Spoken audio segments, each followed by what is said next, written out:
The Innkeeper's Final Guest, Chapter 1. The Gentleman Who Arrived in the Rain. Autumn of 1958 had arrived early in the county of Devon. For 3 consecutive days a steady rain had fallen over the countryside, turning lanes into ribbons of mud and coating hedgerows with glistening drops that caught what little daylight remained. The village of Ashcombe End carried on as it always did despite the weather. Milk carts rattled across the square each morning. Shopkeepers swept puddles from their doorsteps. The church bell sounded faithfully every hour. Nothing remarkable ever happened in Ashcombe End. Its residents considered that one of its greatest virtues. The village centred around a broad green surrounded by stone cottages whose chimneys puffed smoke into the damp air. At the northern edge stood the King's Lantern Inn, a 3-storey coaching house that had welcomed travellers for nearly 200 years. The inn belonged to Arthur Bellamy. At 62, Arthur was one of those men whose face appeared permanently weathered by life outdoors. His broad shoulders had begun to stoop with age, but his voice remained strong enough to command a crowded dining room. Visitors liked him. Villagers trusted him. Many considered him the heart of Ashcombe End. On the evening everything began, Arthur Bellamy stood behind the polished oak counter reviewing invoices while rain tapped against the windows. A fire crackled in the hearth.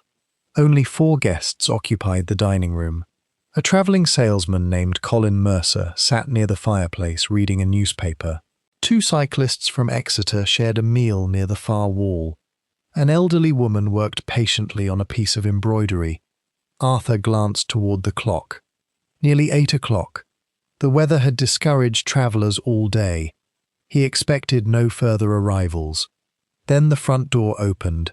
Wind swept rainwater across the floor. Everyone looked up. A stranger stepped inside. He was perhaps 50 years old, tall and neatly dressed despite the storm. A dark overcoat concealed most of his figure. Water dripped from the brim of his hat. Arthur immediately recognized something unusual about him. Not wealth, not appearance, confidence. The stranger carried himself like a man accustomed to entering unfamiliar places without concern. He removed his gloves carefully. "Good evening," he said. His voice was smooth and educated. Arthur offered a welcoming smile. "Evening, sir. Terrible weather to be travelling." "Quite." The stranger glanced around the room. "I wonder if you have a room available." "We do indeed." The man nodded. "Excellent." Arthur reached for the register. "Name, sir." For a fraction of a second the stranger hesitated. The pause was brief. Most people would never have noticed it. Arthur did. "Mr. Charles Harcourt." The name was entered. Room 7. 1 night. Paid in cash. The transaction seemed entirely ordinary. Yet after receiving his key, Mr. Harcourt continued standing at the counter. His gaze moved slowly around the inn, not admiringly, almost as though searching for something, or someone. Arthur found himself mildly curious. First visit to Ashcombe End? Yes. Passing through? Something like that. The answer closed the conversation. Mr. Harcourt climbed the staircase. The elderly woman with the embroidery watched him disappear. Then she returned to her stitching. The room settled back into silence. Only Arthur remained thoughtful. He could not have explained why. Years running an inn had taught him to read people instinctively. Most travellers revealed themselves within moments. Mr. Harcourt had revealed nothing, and somehow that was revealing in itself. The following morning brought no improvement in the weather. Rain continued falling in fine silver sheets. Ashcombe End awakened slowly. Shopkeepers unlocked doors. Garden gates creaked open. Dogs barked. Life resumed. At approximately 10 o'clock, Miss Jane Marple arrived. She had come to Ashcombe End 3 days earlier to visit an old acquaintance, Mrs. Edith Farley, who occupied a modest cottage overlooking the churchyard. Miss Marple was now in her 70s. Her white hair framed a face that many dismissed as harmlessly elderly. This was often a mistake. She possessed a talent for observation that few appreciated until much too late. On this particular morning, She carried a basket containing wool and several library books. Mrs. Farley accompanied her toward the village shops. "I declare," said Mrs. Farley, "if this weather continues much longer, my roses shall drown." Miss Marple smiled.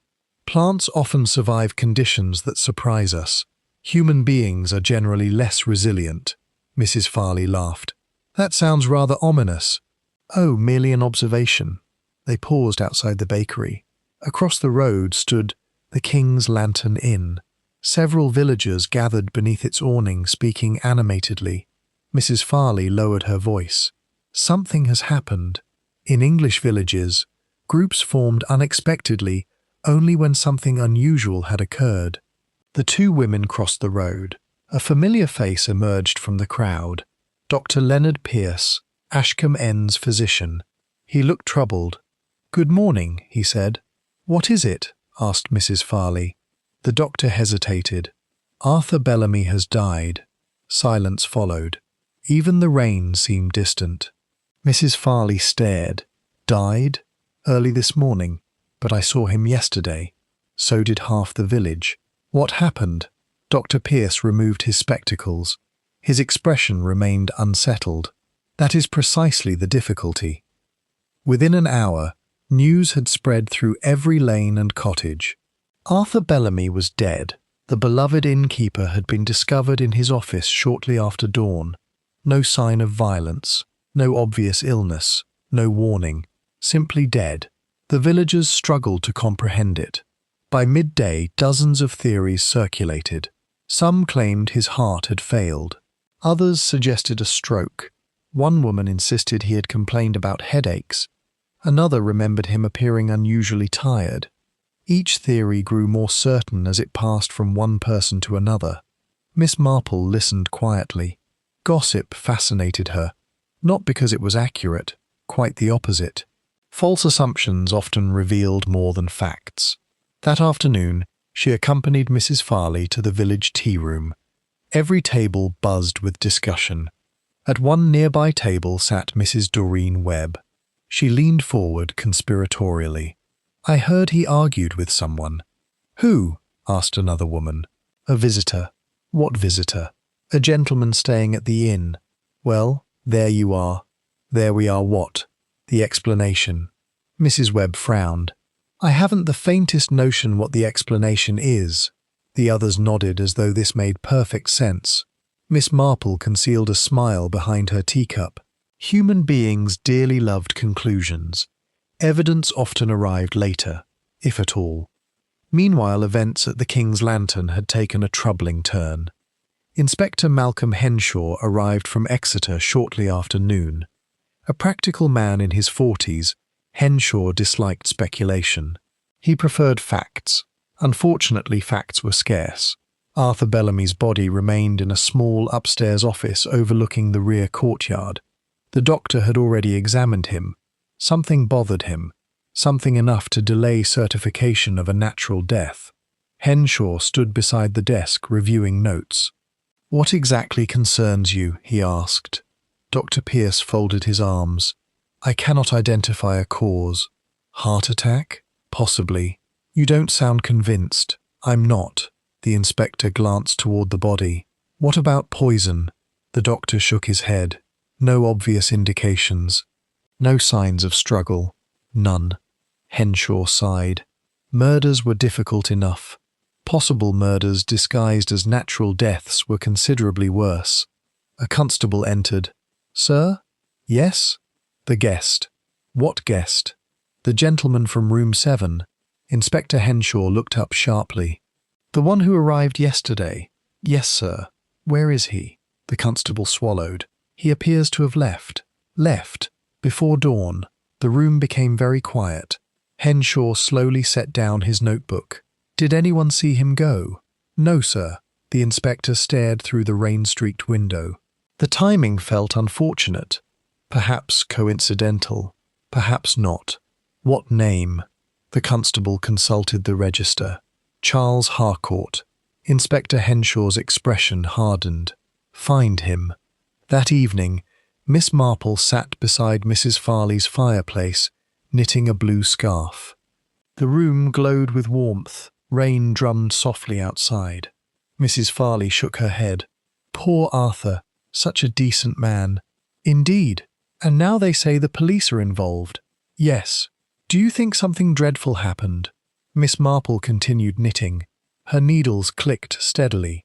I find, she said gently, that when an apparently healthy man dies unexpectedly, and a mysterious visitor disappears before sunrise, one should avoid dismissing dreadful possibilities. Mrs. Farley stared. You think he was murdered? I think very little at present. Then why say that? Miss Marple looked toward the window. Beyond the glass, darkness covered the village. I have noticed something over the years. What? When people begin explaining events too quickly, it usually means they are uncomfortable with uncertainty. Mrs. Farley frowned. I'm not sure I follow. Most mysteries are hidden behind assumptions. Everyone decides what happened before discovering whether it is true. And you, Miss Marple smiled faintly, I prefer waiting. The old clock chimed 8 times. Neither woman spoke for a moment. Outside, somewhere beyond the rain, the lights of the king's lantern glowed against the darkness. Inside its walls, Arthur Bellamy's final hours remained unexplained. A stranger had arrived, an innkeeper had died, and in Ashcombe End, where nothing remarkable was supposed to happen, something had already begun moving beneath the surface. Something hidden, something patient. And before many days had passed, the village would learn that Arthur Bellamy's death was only the first secret waiting to emerge. Chapter 2. Whispers Beneath the Lantern Sign. The rain finally ceased during the night. By morning, Ashcombe End emerged beneath a pale sky streaked with silver clouds. Water still lingered in the lanes, collecting in shallow puddles that reflected chimneys and church spires, but the village seemed eager to shake off its gloom. Unfortunately, there was only one subject on anyone's mind: Arthur Bellamy. People who had not visited the King's Lantern in months suddenly remembered conversations with him. Those who barely knew him spoke as though they had been lifelong friends. Stories multiplied with astonishing speed. By breakfast, Arthur had become healthier than he truly was, kinder than he sometimes managed to be, and wiser than any man could reasonably hope to become. Miss Marple observed these transformations with quiet amusement. Death often improved reputations. It was one of society's more predictable habits. She sat beside Mrs. Farley in the tea-room shortly after 10 o'clock. The establishment was unusually crowded. Every occupied table hosted speculation. At the centre of the discussion sat Mrs. Doreen Webb. As always, she appeared delighted by events she officially considered tragic.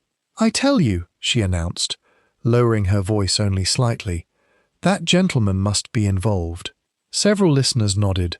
The one who vanished? Exactly. What was his name? Harcourt. Not a local name. No. Mrs. Webb leaned forward. My cousin's husband once knew a criminal who used false names. This statement was accepted with surprising seriousness. One woman gasped. Another nodded knowingly.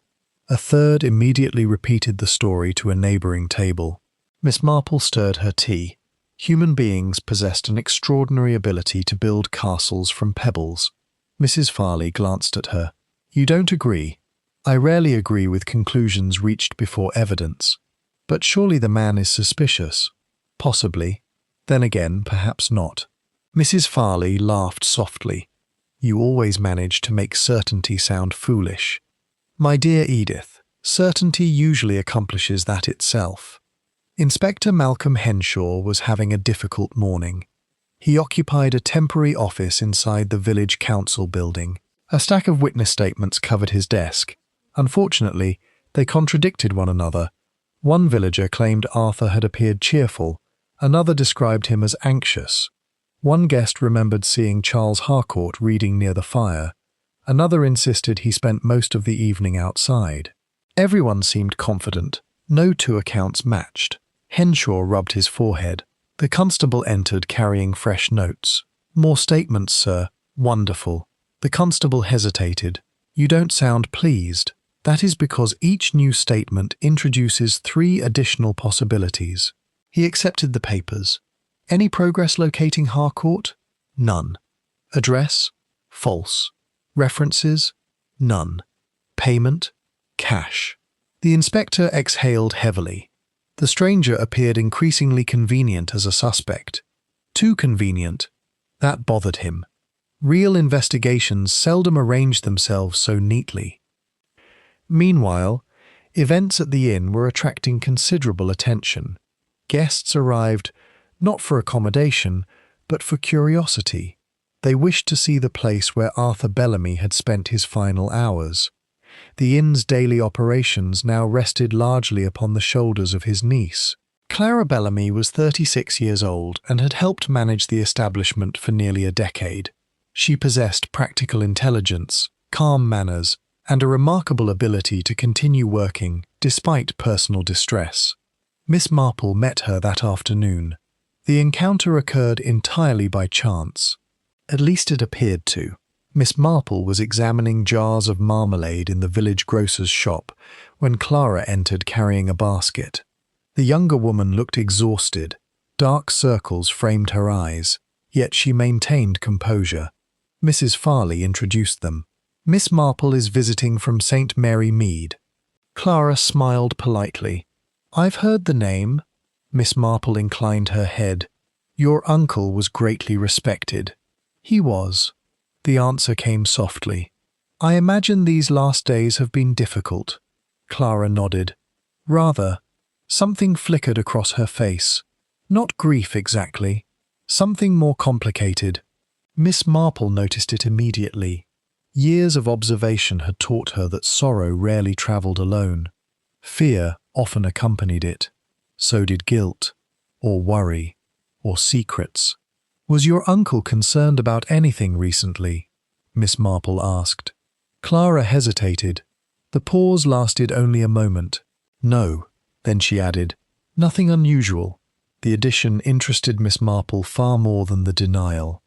People frequently inserted unnecessary qualifications when concealing uncertainty. Nothing unusual. A curious phrase. Clara quickly excused herself and left the shop. Mrs. Farley watched her go. Poor woman. Yes. You think she's hiding something? Miss Marple selected a jar from the shelf. I think she is worried about something. That's different. Entirely. That evening, Inspector Henshaw conducted another round of interviews. One witness particularly interested him. The elderly guest who had been embroidering near the fire on the night Harcourt arrived.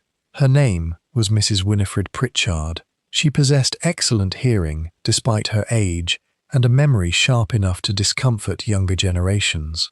Henshaw sat opposite her in the inn's lounge. You observed Mr. Harcourt?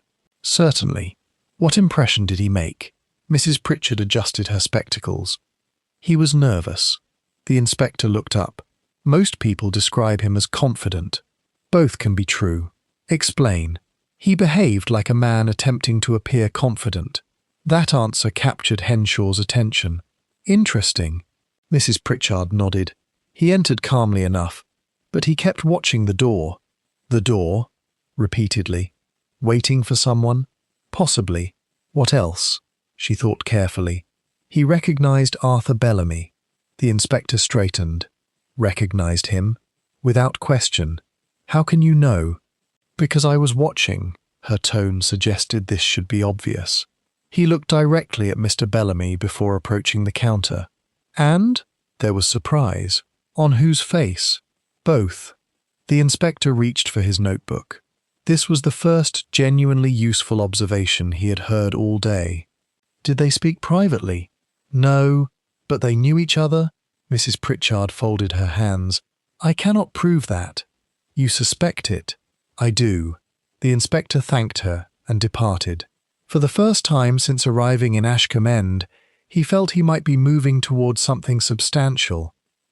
Miss Marple spent the following morning walking through the village. She enjoyed solitary walks. People often revealed more when they believed themselves unobserved. Children raced across the green chasing a football. Gardeners trimmed hedges. Shopkeepers arranged displays. Normal life attempted to reassert itself, yet the murder, or possible murder, lingered everywhere. Near the churchyard, she encountered Reverend Samuel Tully. The vicar appeared troubled. "Good morning, Miss Marple." "Good morning, Reverend. You've heard about the investigation?" "Everyone has." He sighed. "Arthur was a good man. Was he universally liked?" The Reverend blinked. "That's a curious question." "Not really," he considered. "No. There, you see." The vicar smiled reluctantly. "No one is universally liked." "Exactly. Human nature interested Miss Marple far more than reputations. Good people acquired enemies. Kind people generated resentment. Even beloved innkeepers occasionally inspired hostility." The Reverend glanced around before lowering his voice. "There is something." Miss Marple waited. "Arthur argued with someone last week." "Who?" "Martin Quill." The name was familiar. Martin Quill owned a transport company operating between Exeter and several surrounding villages. A prosperous businessman, sharp-tempered, ambitious. Miss Marple nodded. "What was the disagreement?" "I don't know, but it was serious, apparently."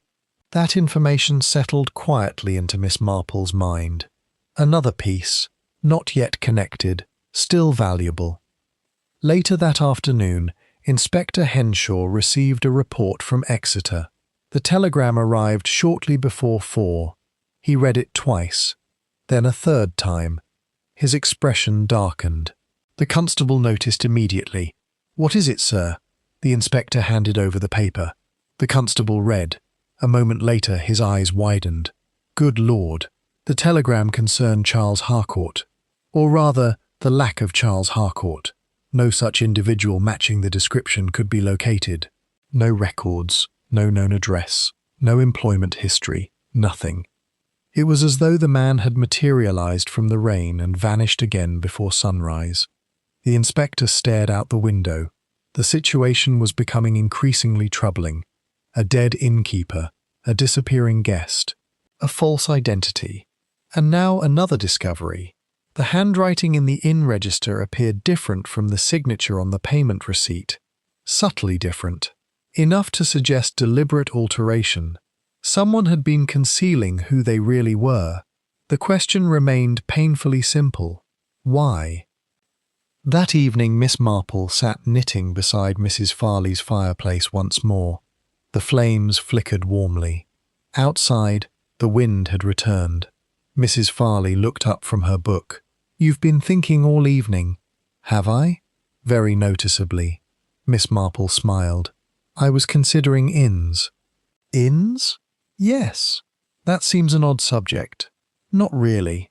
She set down her knitting.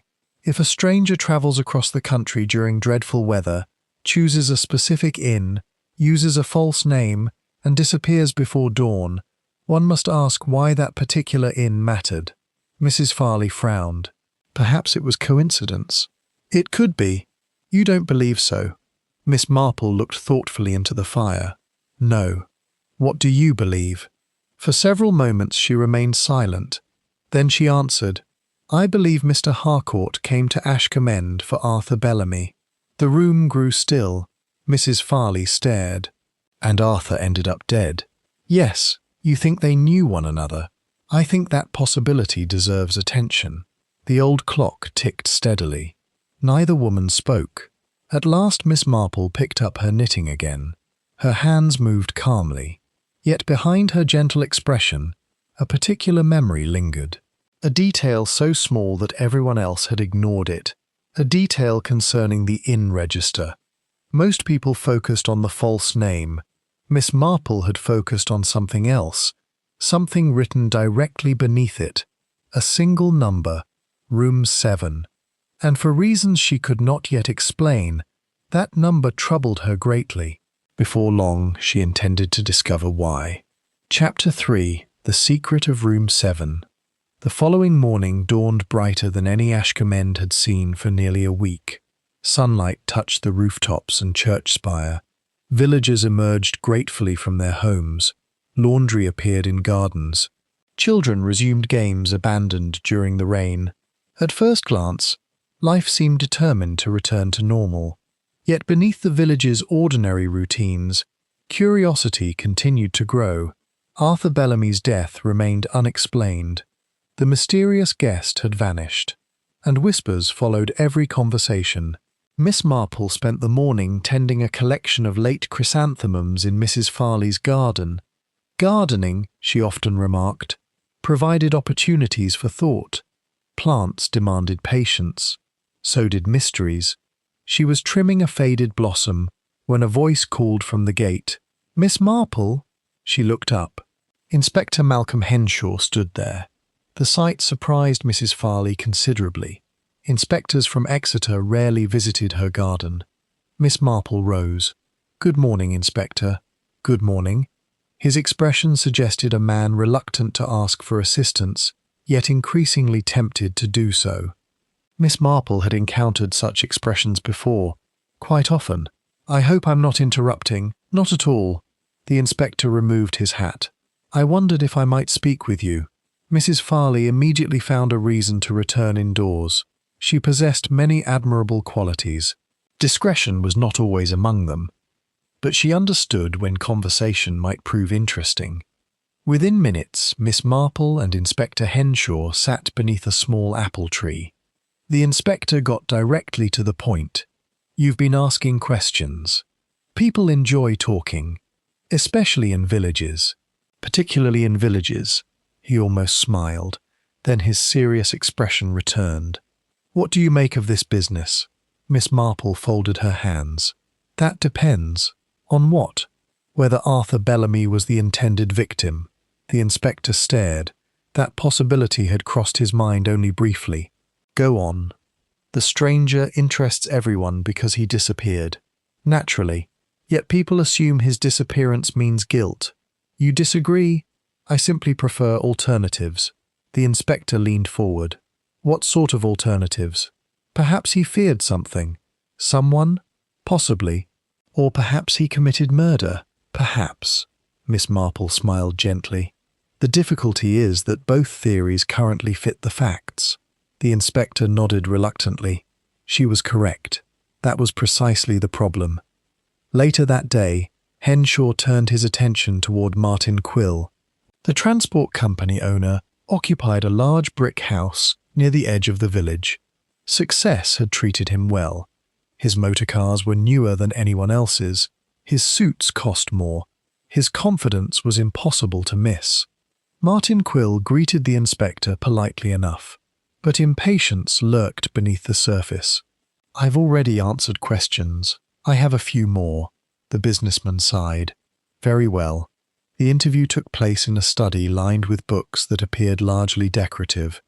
Henshaw settled into a chair. "I understand you argued with Arthur Bellamy." "A week ago." "What about?" "Business." "What kind of business?" Quill hesitated. "A delivery contract." The answer arrived too quickly. The inspector noticed. So serious that villagers remember the argument. People exaggerate. What exactly was said? Quill's jaw tightened. "I don't recall." Most investigators regarded that phrase with suspicion. Inspector Henshaw was no exception. "You don't recall?" "No, not even generally." The businessman stood and crossed toward a window. "It was a disagreement." "About deliveries?" "Yes." "Nothing else?" "No." The inspector studied him carefully. Martin Quill looked irritated. Yet there was something more. Not fear, not grief, concern, as though he wished certain topics would remain undiscussed. When the interview concluded, Henshaw departed, carrying more questions than answers. Again. Meanwhile, Miss Marple paid a visit to the King's Lantern.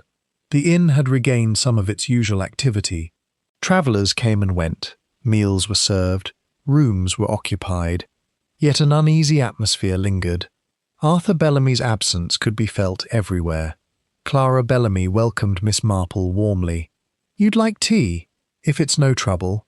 "None at all." They settled near a window overlooking the village green. For several minutes they discussed harmless subjects: the weather, flowers, the state of local roads. Only gradually did conversation drift elsewhere. Your uncle managed this inn for many years, nearly 30. He must have known countless people. Clara nodded. Thousands. Did many return regularly? Some. Miss Marple stirred her tea. What about room 7? The younger woman's reaction lasted less than a second, yet it existed. A flicker, a hesitation. Miss Marple saw it. Room 7, Clara repeated. Yes. Why that room specifically? Curiosity. Clara looked away briefly, then smiled. It's simply a room. Miss Marple returned the smile. Of course it was not. That evening she quietly examined the inn register. Not secretly. Clara herself had provided access. The entries stretched back years. Names, dates, addresses, an endless procession of travellers. Miss Marple turned pages slowly. She possessed neither haste nor obvious purpose. That often encouraged people to underestimate her. Several minutes passed. Then she found something. Not one entry. Several, scattered across different years, different months, different seasons. The same room. Room 7. Again. And again. And again. The occupants changed. The addresses varied. Yet a curious pattern emerged. Each guest had stayed only one night. Each had paid cash. And several handwriting samples looked strangely alike. Miss Marple examined them more closely. Very closely. A thoughtful expression crossed her face. Something hidden beneath ordinary appearances had begun to emerge. Something deliberate. Something carefully maintained over many years. At the same time, another discovery awaited Inspector Henshaw. A maid named Elsie Warren requested to speak with him. She appeared nervous. The young woman twisted a handkerchief continuously throughout their meeting. You remembered something? Yes, sir. What is it?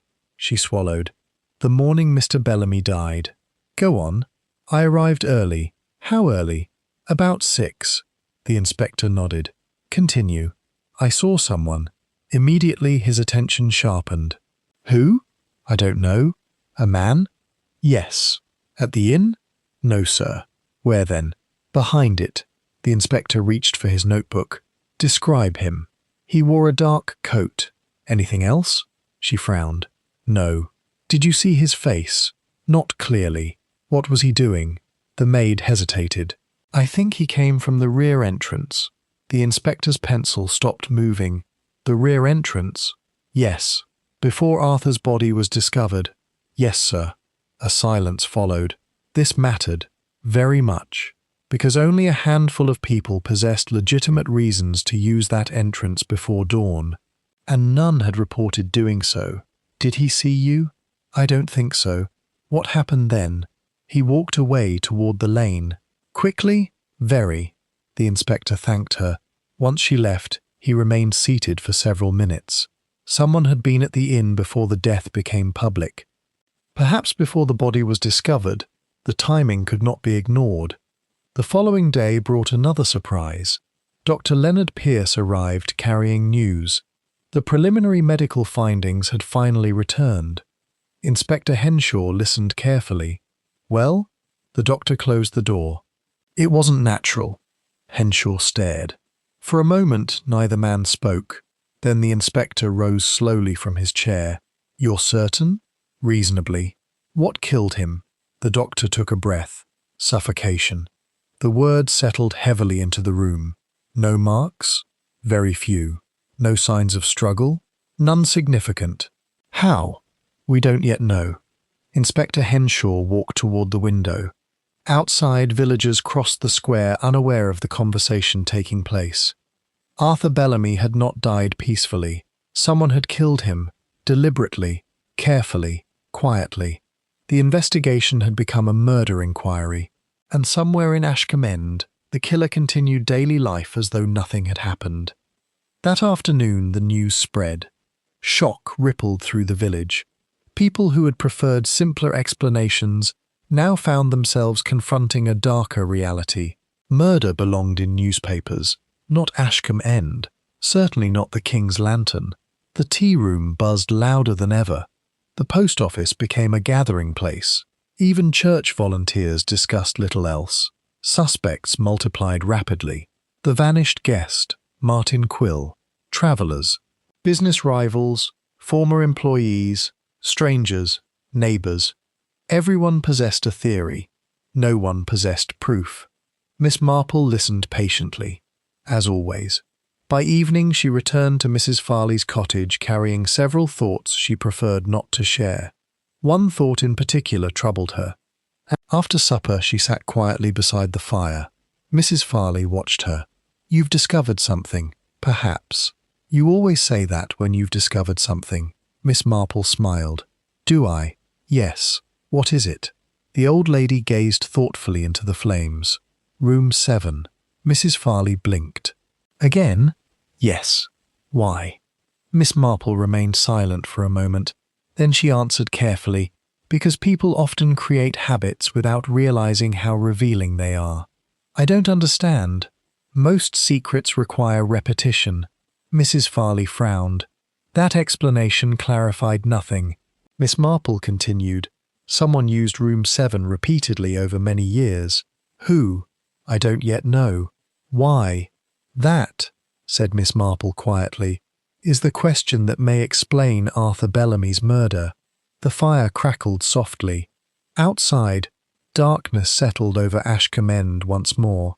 And somewhere within the village, a person who believed old secrets safely buried was beginning to realize that Miss Marple had started digging. What neither the killer nor the villagers yet knew was that Arthur Bellamy's death would soon be followed by another shocking discovery. One that would connect the murdered innkeeper, the missing guest, and room 7 in a way nobody had imagined. Chapter 4. A Letter Hidden in Plain Sight. The announcement that Arthur Bellamy had been murdered changed the atmosphere of Ashcombe End in subtle but unmistakable ways. Doors remained closed a little longer. Conversations stopped when strangers approached. Curtains twitched more frequently. The village still looked peaceful from a distance, but beneath that familiar appearance lay unease. People no longer discussed an unfortunate death. They discussed a killer. And the knowledge affected everyone, even those who insisted otherwise. Inspector Malcolm Henshaw felt the pressure increasing. The county authorities expected progress. Newspapers had begun making inquiries. Villagers demanded answers. Unfortunately, answers remained scarce. By Thursday morning he found himself standing once again inside Arthur Bellamy's office at the King's Lantern. The room was modest. A desk stood near the window. Shelves lined one wall. Account books occupied most available space. Nothing appeared unusual. Yet something about the room continued to trouble him. He had learned long ago to trust such feelings, not because instincts solved cases, but because they often pointed toward details not yet understood. The inspector slowly surveyed the office. The desk, the drawers, the cabinets, everything had already been examined. Twice. Still, the discomfort persisted. Constable Briggs stood nearby. "You think we missed something, sir?" "I think someone else found something." The constable frowned. "What does that mean?" Instead of answering, Henshaw approached the desk. A large ledger rested beside an ink bottle. He lifted it carefully, then paused. There, a faint mark, almost invisible. A clean rectangle in the dust. Something had once occupied that space, something recently removed.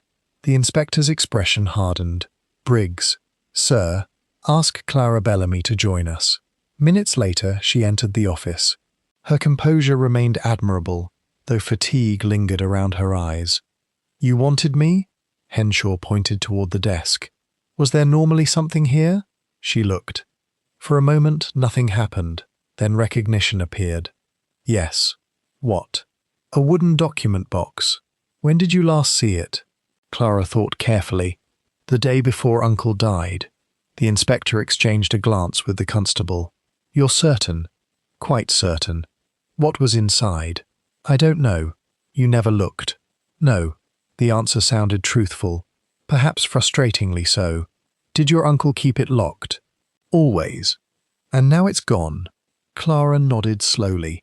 The reality seemed to strike her only now. Someone had removed the box, after Arthur's death, or perhaps before. Either possibility mattered enormously. Later that afternoon, Miss Marple visited the village library. It occupied 2 quiet rooms beside the church hall.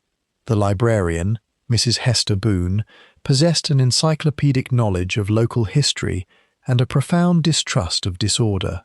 Miss Marple liked her immensely. "Good afternoon, Miss Marple." "Good afternoon. Research?" "A little." Mrs. Boone smiled knowingly. Visitors who claimed to be conducting a little research often intended quite the opposite. "What subject?" "The inn." "The King's Lantern?" "Yes." Mrs. Boone considered. "Interesting."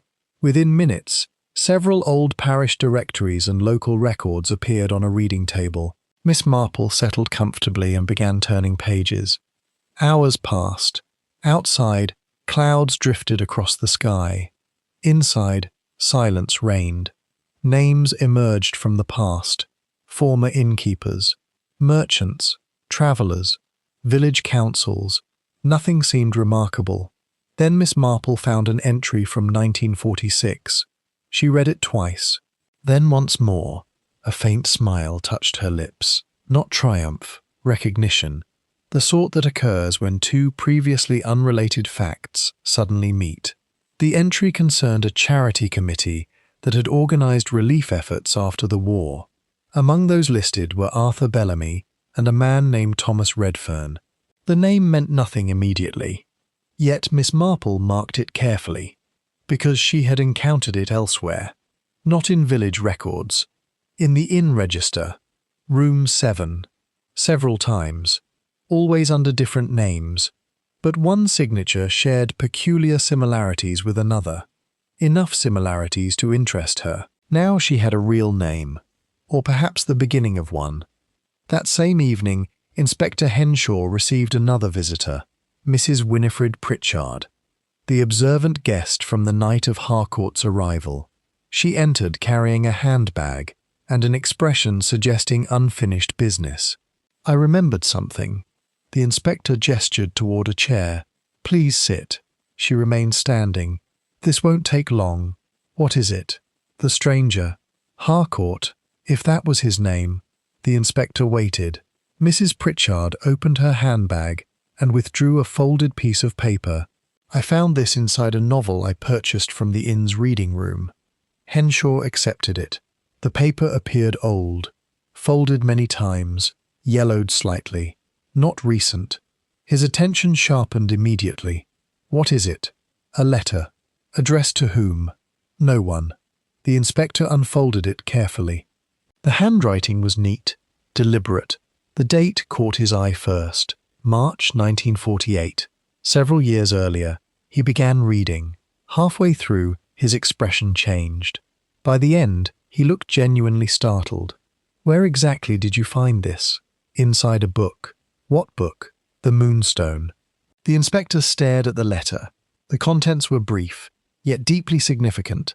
Most importantly, the writer referred repeatedly to Room 7, not casually, purposefully, as though the room served a particular function known only to a select few. Mrs. Pritchard watched him. "Important?" "Potentially." The elderly woman nodded. "I thought so." Then she departed, leaving the inspector alone with questions multiplying faster than answers. That night, Miss Marple sat beside Mrs. Farley's fire once again, a familiar position, yet her thoughts were far from comfortable.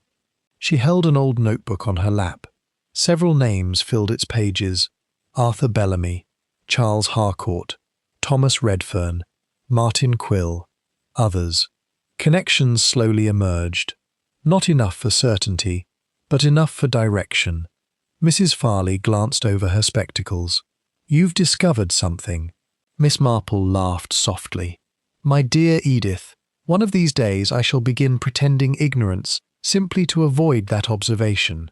That means yes, perhaps." "What sort of something?" Miss Marple considered, then answered carefully. "A pattern." Another one. Most crimes involve patterns. Mrs. Farley sighed. You're going to be mysterious. Only temporarily. How reassuring. Miss Marple looked into the fire. The flames reflected in her eyes.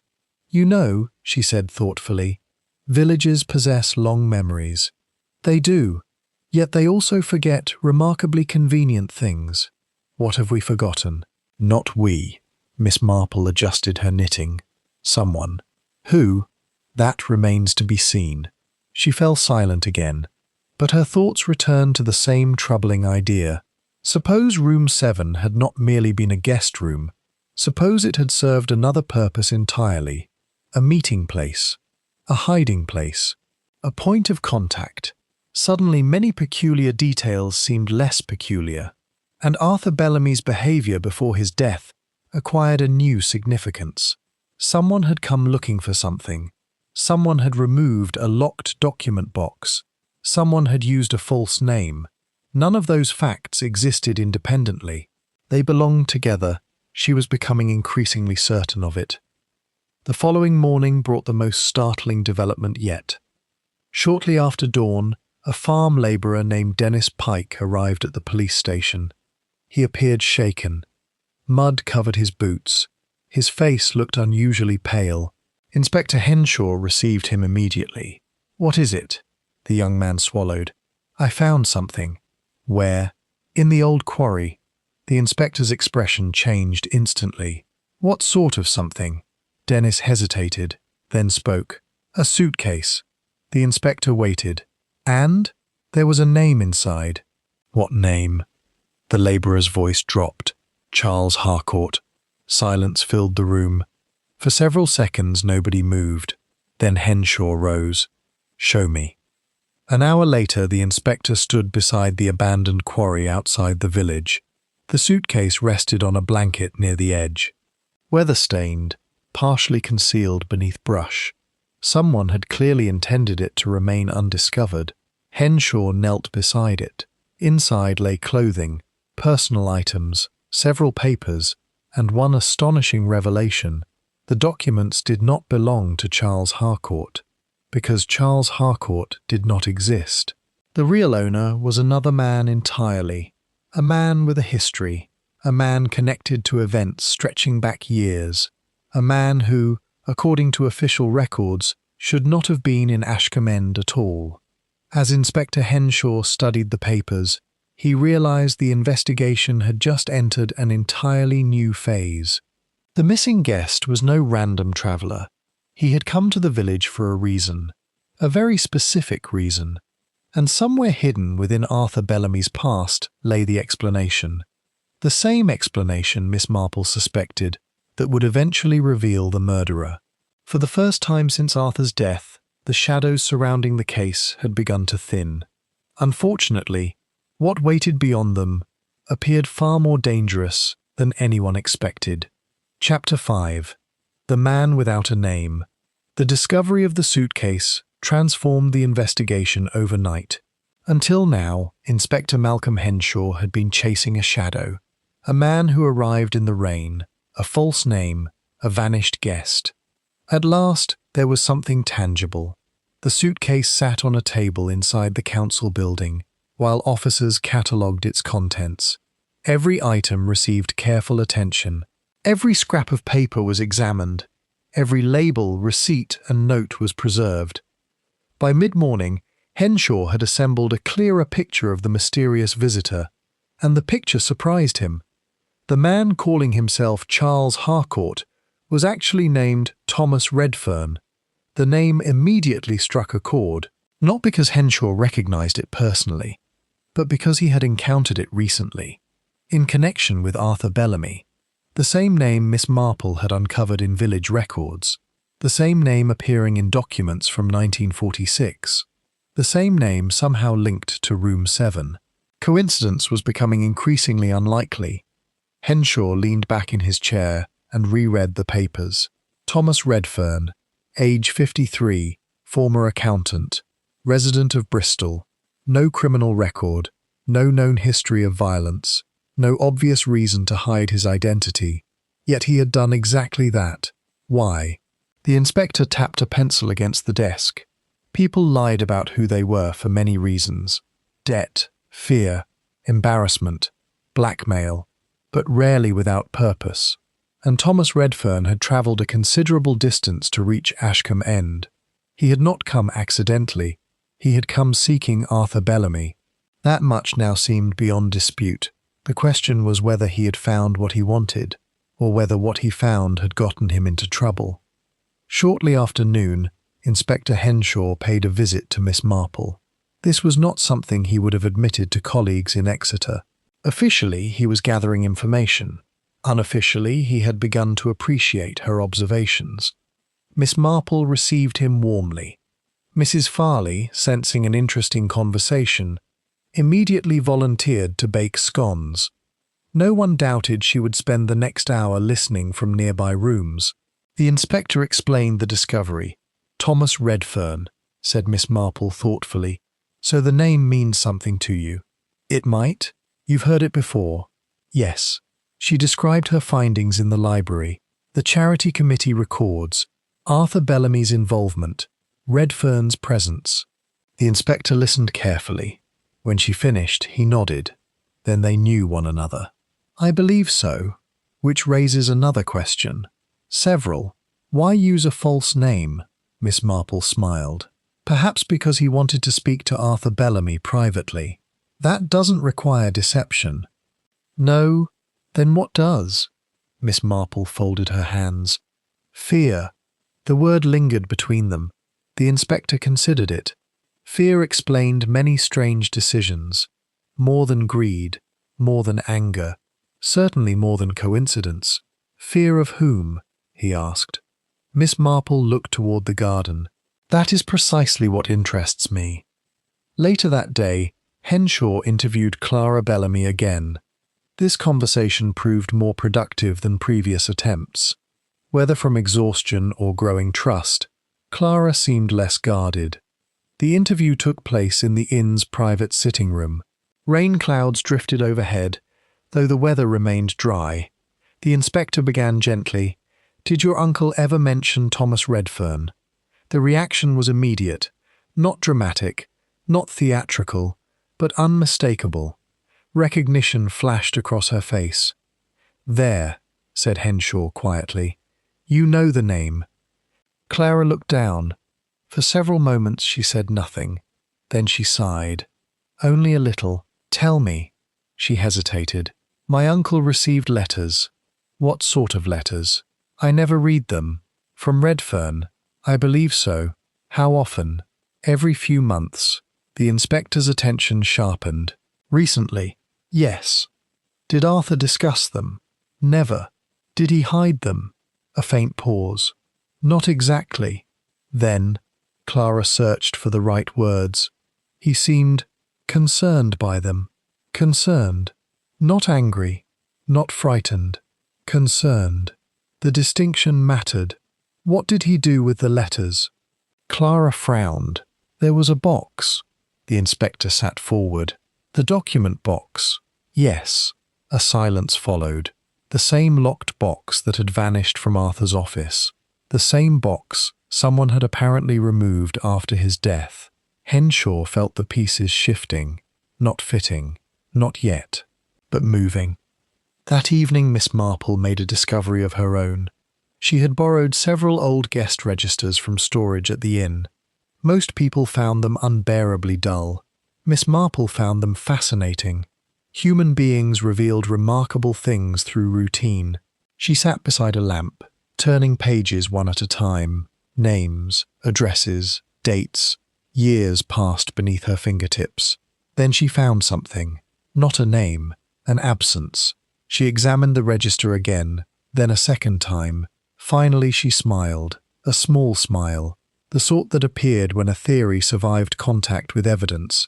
Across more than a decade, Room 7 had occasionally vanished. Not physically, of course. On paper, entire weeks existed during which every room in the inn showed occupancy records except Room 7. No guest names, no bookings, nothing. Blank spaces. Most people would overlook it. Miss Marple did not. because blank spaces often concealed more than written words. She made several notes, then closed the register. A thought had begun forming, a troubling one. The next morning brought unexpected news. Martin Quill requested a meeting with Inspector Henshaw. The businessman arrived looking less confident than usual. For the first time since Arthur Bellamy's death, he appeared genuinely worried. The inspector noticed immediately. "You wanted to see me?" "Yes." Quill sat heavily. "I remembered something." Henshaw resisted the urge to point out how convenient that was. "What?" The businessman stared at the desk. "Arthur and I argued." "I know. It wasn't about deliveries." The inspector waited. Quill exhaled slowly. "It was about Thomas Redfern." Silence followed. At last, a direct connection. "Explain." Quill rubbed his forehead. "Arthur received a letter." "When?" "About 2 weeks ago." "From Redfern?" "Yes." "How do you know?" "I saw it." "And?" The businessman looked uncomfortable. "Arthur asked my advice." "What sort of advice?" Quill hesitated, then spoke. "He wanted to know whether someone could disappear." The inspector's expression hardened. "Disappear? Legally? Why?" "I don't know." "You're lying." Quill looked up sharply. For a moment, anger flashed across his face, then vanished. "No." "Then tell me the truth." The businessman remained silent. The room seemed suddenly smaller. Finally he spoke. "Arthur believed someone was looking for Redfern." The inspector's pulse quickened. "Who?" "I don't know." "Did Arthur say why?" "No." "What exactly did he tell you?" Quill looked toward the window. "He said an old mistake had come back." The words hung heavily in the air. An old mistake. Not an old crime. Not an old enemy. A mistake. Interesting. Very interesting. That afternoon, Miss Marple visited the churchyard. She often found graveyards useful places for reflection. Names endured there. Relationships endured. Histories endured. People sometimes forgot. Stone rarely did. She wandered slowly between weathered markers, then paused. A familiar voice spoke behind her. "Research again?" Reverend Samuel Tully approached carrying gardening tools. Miss Marple smiled. "Merely thinking." "Dangerous habit." "Occasionally." The Reverend chuckled, then noticed her attention fixed upon a particular gravestone. "Someone you knew?" "No." "Then why the interest?" Miss Marple examined the inscription. The stone belonged to a woman named Margaret Bellamy, Arthur's late wife. The dates were unremarkable, the inscription simple, yet something else caught her eye. A fresh bouquet, recently placed. Very recently. The Reverend followed her gaze. "Oh, you know who brought those flowers?" he asked. "Yes." "Who?" "Arthur." Miss Marple nodded. "Every week?" "Without fail." The Reverend smiled faintly. "He never missed." Most people would have found the detail touching. Miss Marple did. But something else interested her more, because beside the flowers lay a small card. Weather had shifted it slightly. Only a few handwritten words appeared. The Reverend hadn't noticed. Miss Marple had. She read them silently. Then her expression changed. Not dramatically, only enough for someone very observant to detect. The message contained a name connected to the mystery, a name that should not have been there. Thomas Redfern. That evening, alone in her room, Miss Marple reviewed everything she knew.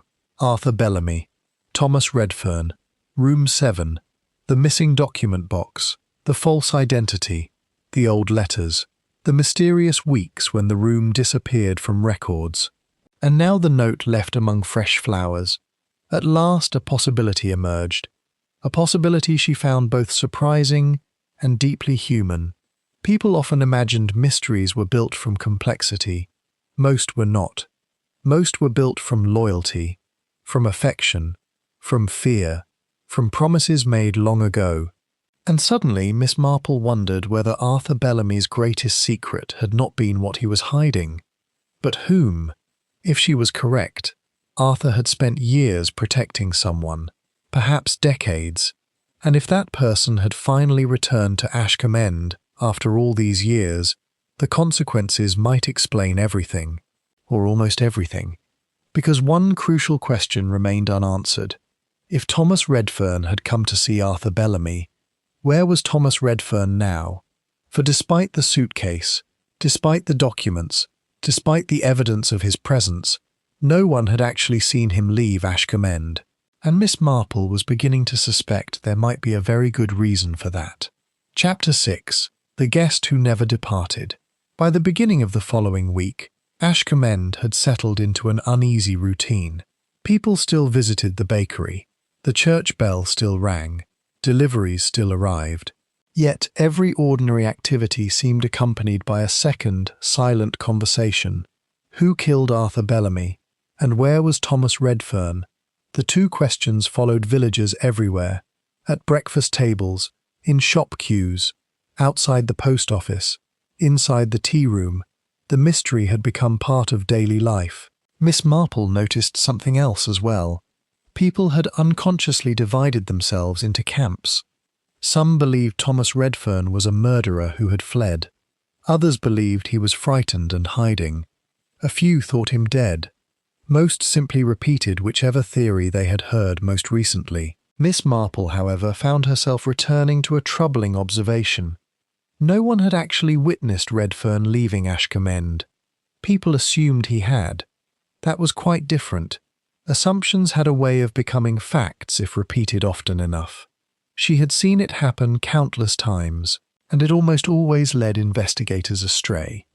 Inspector Henshaw arrived at a similar conclusion, though by a different route. He sat reviewing witness statements once again. The process was tiresome, yet occasionally useful. One particular detail caught his attention. The inn's night porter, Henry Blake, had reported hearing footsteps in the corridor shortly after midnight on the evening of Redfern's arrival. At the time, the information had seemed insignificant. Now it looked rather different. The inspector reread the statement. A guest leaving a room. Nothing unusual, but Blake had specified something curious. The footsteps had gone toward room 7, not away from it. Henshaw frowned. He read the sentence again, then a third time. Toward room 7. Late at night, after Redfern had already retired. The implication unsettled him. Someone had visited the room, or perhaps entered it. Yet nobody had mentioned doing so. The inspector closed the file. Another missing piece. Another unanswered question. That afternoon, Miss Marple paid a quiet visit to the King's Lantern. The inn seemed calmer than before. Visitors had begun discussing other subjects. Human attention, she often remarked, possessed surprisingly limited endurance. Even murder eventually became routine. Clara Bellamy welcomed her warmly. "You've become one of our most regular guests," Miss Marple smiled. "I find inns educational." Clara laughed softly. "I shall remember that for future advertisements." Their conversation drifted naturally, until Miss Marple casually remarked, "I wonder whether I might see room 7. The younger woman hesitated, only briefly, then nodded. Of course. They climbed the staircase together. Room 7 occupied a corner position overlooking the rear courtyard. The furnishings were simple. A bed, a wardrobe, a washstand, a writing desk. Nothing unusual, at least initially. Miss Marple moved slowly around the room, observing, not searching. There was a difference. People searching often overlooked what they expected to find. Observers did not. She paused beside the fireplace, then near the wardrobe. Finally, she approached a section of wall beside the window. Her fingers lightly touched the wood paneling. Something about it felt wrong. Not dramatically, merely different, a fraction looser than surrounding panels. Years of use had created tiny inconsistencies. Most people never noticed them. Miss Marple did. She glanced toward Clara. "May I?" "Certainly." Carefully, she pressed. Nothing happened. She tried another section. Again, nothing. Then, almost accidentally, a narrow panel shifted. Both women stared. The movement was slight, barely visible, yet unmistakable. Clara stepped forward. "I never knew that was there." Neither had Arthur mentioned it, at least not to her. The concealed compartment proved surprisingly shallow, empty now, but not unused. Dust patterns revealed that something had once rested inside. Perhaps documents, letters, a package. The exact contents remained unknown. Miss Marple regarded the hidden space thoughtfully. A room, repeatedly associated with secrecy. A hidden compartment. Missing records. Suddenly the situation appeared considerably less innocent. Inspector Henshaw received news of the discovery less than an hour later. He arrived immediately. The compartment was examined carefully. Unfortunately, it contained nothing. No fingerprints, no papers, no clues. At first glance, then Constable Briggs noticed something lodged deep in one corner. A tiny fragment, barely visible. The inspector extracted it carefully. A torn piece of paper. Only a few words remained. Most had been ripped away, yet one line survived. 3 simple words. "Meet me Thursday." Henshaw stared at the fragment. Thursday, the day before Arthur Bellamy died. The significance was obvious. Someone had arranged a meeting, someone connected to Room 7. The question was whether Arthur attended it, or whether Thomas Redfern had. Perhaps both. That evening, the inspector and Miss Marple compared observations. The conversation took place in Mrs. Farley's sitting room. Mrs. Farley herself produced tea, cakes, and a determined appearance of innocence. No one believed it. Henshaw described the compartment, the paper fragment, the witness statement. When he finished, Miss Marple remained quiet. A sure sign, she was thinking. Finally she spoke. "Inspector, may I ask a question?" "Certainly. If Thomas Redfern intended murder, why travel openly to the inn?" Henshaw considered. "He might not have planned murder. Perhaps. He could have lost his temper. Possibly." The inspector waited. Miss Marple folded her hands. "But suppose he came seeking help?" "Help? Yes. From Arthur. Who else?" The inspector frowned.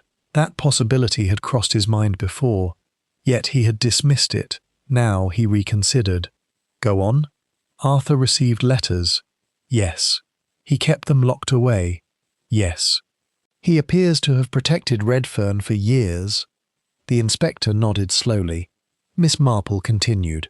"People do not usually risk such effort for casual acquaintances." "No. So what relationship existed between them?" The question lingered unanswered, yet somehow it felt increasingly important. The following morning brought a development nobody expected. Workers repairing a drainage ditch near the old railway embankment made a disturbing discovery. One of them noticed a dark object partially concealed among overgrown weeds. At first he assumed it was rubbish. Then he looked closer. Within minutes, police were summoned. Inspector Henshaw arrived shortly thereafter. The object proved to be a coat, a man's coat, weather-stained but recognizable. Inside the pocket lay a hotel receipt. The name printed upon it caused immediate concern: Thomas Redfern. The inspector examined the garment carefully. No blood, no obvious damage, yet finding it there raised serious questions. If Redfern had discarded the coat deliberately, why? If someone else had discarded it, the implications were worse, much worse. For the first time, Henshaw seriously considered a possibility he had resisted. Perhaps Thomas Redfern had not fled. Perhaps Thomas Redfern had disappeared. The distinction mattered enormously, because missing men could be questioned, dead men could not. That evening the village buzzed with renewed excitement. Rumours spread rapidly. A second murder, a body hidden somewhere, an escaped criminal, foreign spies, blackmail rings, smugglers. The theories became increasingly imaginative. Miss Marple listened patiently, then ignored nearly all of them. She had learned long ago that truth usually proved simpler than gossip. Not simpler emotionally, simply simpler factually. After supper, she sat alone in the garden. The evening air carried the scent of damp earth and roses. Above her, clouds drifted slowly across a pale moon. Her thoughts returned to Arthur Bellamy, a respected innkeeper, a dependable man, a man who visited his wife's grave every week, a man who maintained a secret room arrangement spanning years, a man who protected Thomas Redfern. Why? Not money, she was nearly certain of that, nor blackmail. The emotional pattern felt wrong. No, something else connected them, something personal, something old. And then, quite unexpectedly, a memory surfaced, a remark Clara Bellamy had made days earlier, so casually that nobody else would have noticed. Miss Marple sat upright. The pieces shifted suddenly, not enough for certainty, but enough to glimpse a shape emerging from the darkness, a relationship, a hidden obligation, a reason for loyalty, and perhaps a reason for murder. She smiled very faintly. The solution remained distant, yet for the first time she believed she could see the path leading toward it. Unfortunately, someone else appeared to recognize the danger as well, because before midnight, another crime would occur in Ashcombe End. Not a murder, something subtler, but equally revealing. Someone would break into Arthur Bellamy's office again, and this time they would leave behind evidence they never intended anyone to find. Chapter 7. The Midnight Intruder. The break-in occurred shortly after 11 o'clock. No one witnessed the intruder enter the King's Lantern. No one heard a window open. No one saw a figure moving through the darkness. Yet by morning, it was obvious that someone had been inside Arthur Bellamy's office. Again. Clara Bellamy discovered it first. She climbed the staircase shortly after dawn, intending to sort through correspondence left untouched since her uncle's death. The moment she opened the door, she stopped. Drawers stood partially open. Papers lay scattered across the floor. A chair had been overturned. The disorder was not extensive. Whoever entered had worked carefully, quickly, purposefully. Clara immediately summoned the police. Within an hour, Inspector Malcolm Henshaw arrived. His expression darkened as he surveyed the room. This wasn't random. No. Clara folded her arms. They were looking for something. The inspector agreed. Nothing had been stolen.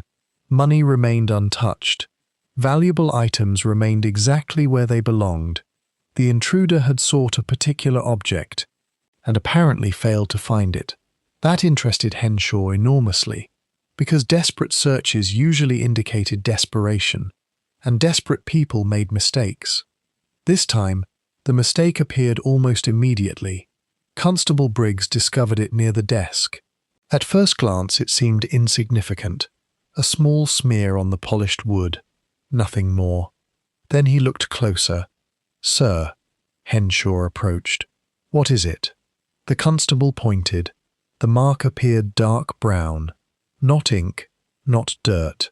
The inspector examined it carefully. Then his expression sharpened. Blood. Only a tiny amount. Perhaps from a cut finger, perhaps from a scratch, but blood nonetheless.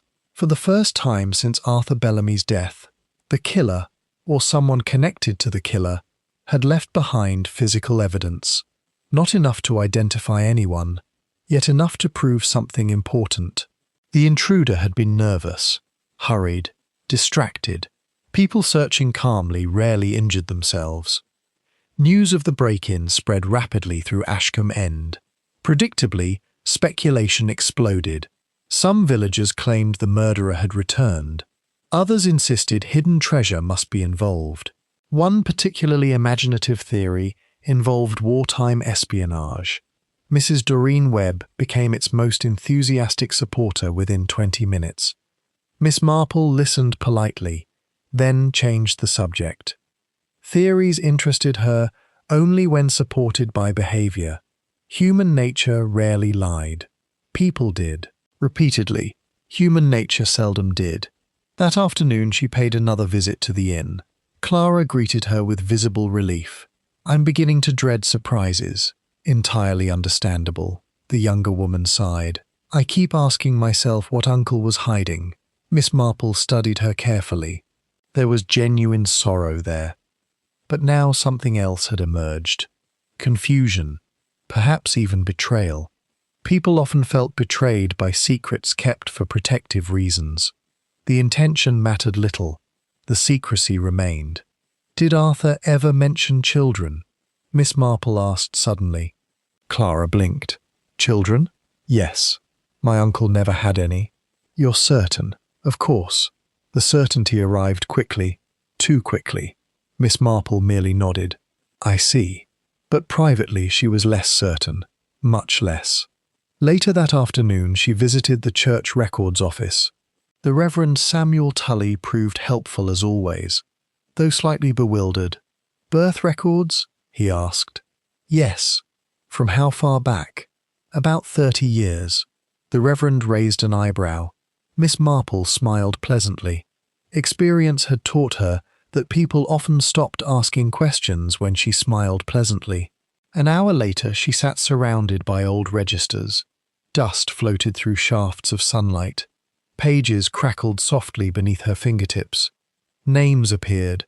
Dates, marriages, deaths, baptisms. Ordinary lives recorded in orderly handwriting. Then she found what she was seeking, or rather, what she suspected might exist. A particular entry, followed by another, then another. Miss Marple sat back quietly. For several moments she simply looked at the records, not surprised, not entirely, only saddened, because the truth, when it finally emerged, often proved less dramatic than expected, and more painful. That evening, Inspector Henshaw received a visitor. Martin Quill. Again. The businessman appeared increasingly uncomfortable with every passing day. His confidence seemed eroding, like paint exposed to weather. I need to tell you something. The inspector gestured toward a chair. Then tell me. Quill sat heavily. For a moment he appeared unsure whether to continue. Finally he spoke. Arthur and Thomas Redfern weren't merely acquaintances. No? No. What were they? The businessman stared at the floor. Friends. The word surprised Henshaw. Not because friendship was unusual, because of the way Quill said it. Carefully, as though the truth extended beyond that single word. How close? Quill hesitated. Very. The inspector waited. What sort of friendship lasts more than a decade in secret? The businessman rubbed his forehead. I don't know. It was not a convincing answer. Both men knew it. Henshaw leaned forward. What are you hiding, Mr. Quill? Silence. Then another silence. At last Quill looked up. His face seemed older, wearier. Arthur made a promise. What promise? I don't know exactly. To whom? Thomas. The inspector's eyes narrowed. When? Years ago. What sort of promise? The businessman shook his head.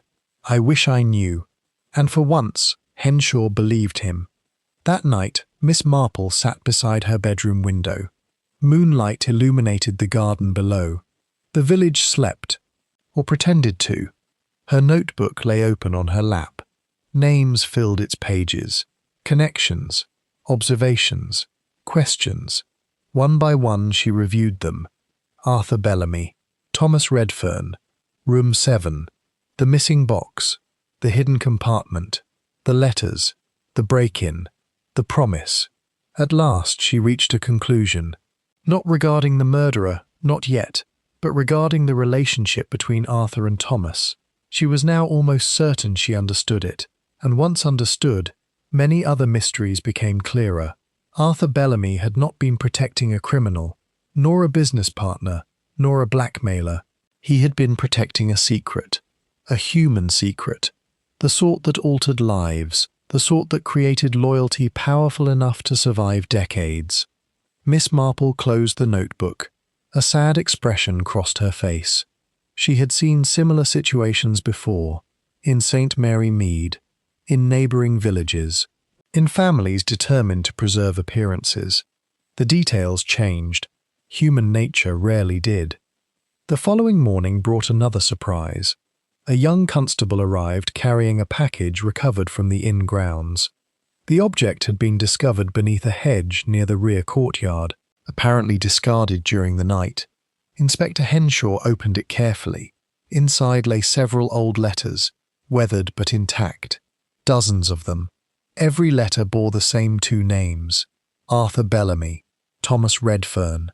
The inspector immediately began reading. Most contained ordinary conversation. Updates, personal concerns, memories. Yet beneath the surface ran a clear theme: protection, responsibility, shared history. And then, halfway through one particular letter, Henshaw encountered a sentence that changed everything. He read it once, then again. Slowly. The words were unmistakable. "If the truth ever comes out, the boy must never suffer for our mistake." The inspector lowered the letter. A long silence followed. The boy. What boy?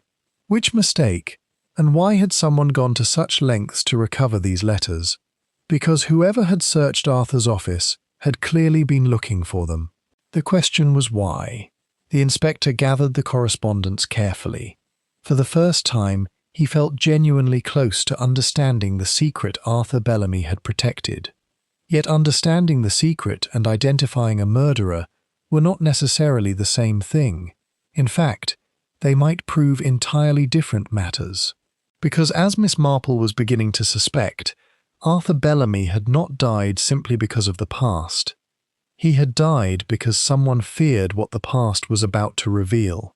And that fear, she believed, would soon drive the killer into making a far more dangerous mistake. Chapter 8. The Boy in the Letters. The letters recovered from beneath the hedge became the most important evidence discovered since Arthur Bellamy's death. Inspector Malcolm Henshaw spent nearly an entire day studying them.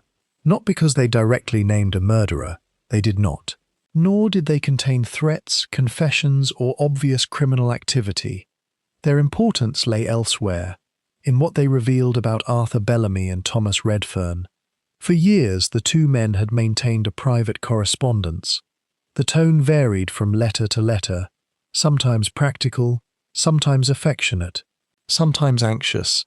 But one subject appeared repeatedly: a boy, never named directly, never identified, simply referred to as the boy. The wording remained remarkably consistent. He must never know. The boy deserves a normal life. We agreed long ago. The truth serves no purpose now. Again and again the same concern emerged.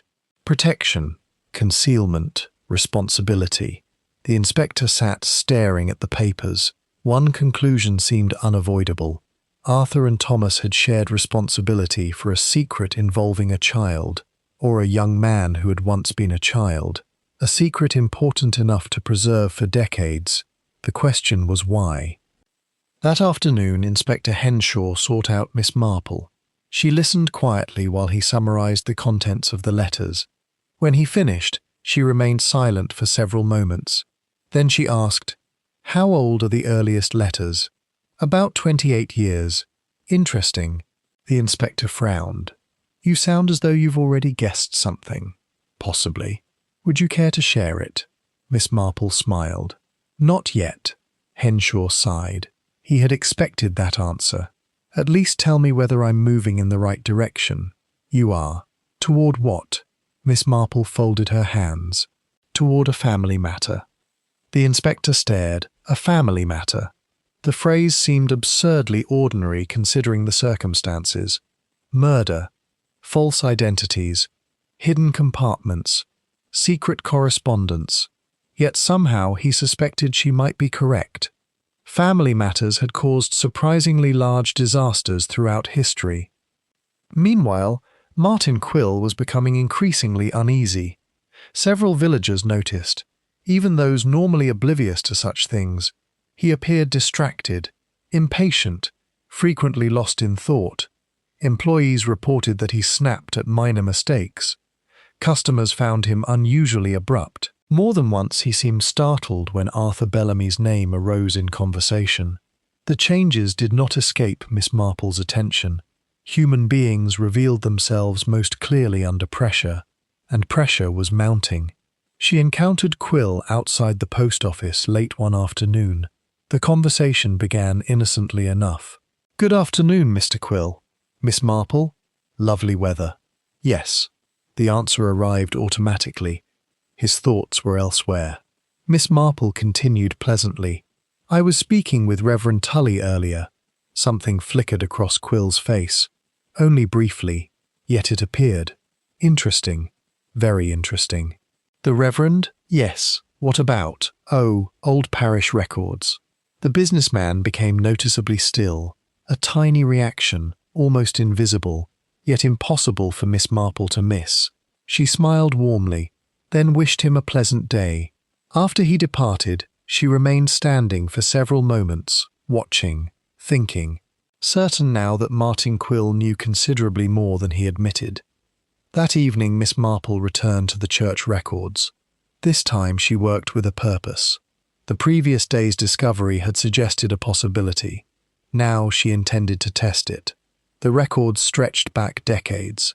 Births, marriages, deaths, baptisms, entire lives reduced to ink and paper. At last she found the entry she sought, a young woman, a date, a child. Several additional records followed. Then another name appeared, a name she recognized immediately, Martin Quill. Miss Marple closed her eyes briefly, not from surprise, from confirmation. The pieces were fitting together, slowly, reluctantly, yet undeniably. She now understood why Arthur Bellamy and Thomas Redfern had maintained their secret.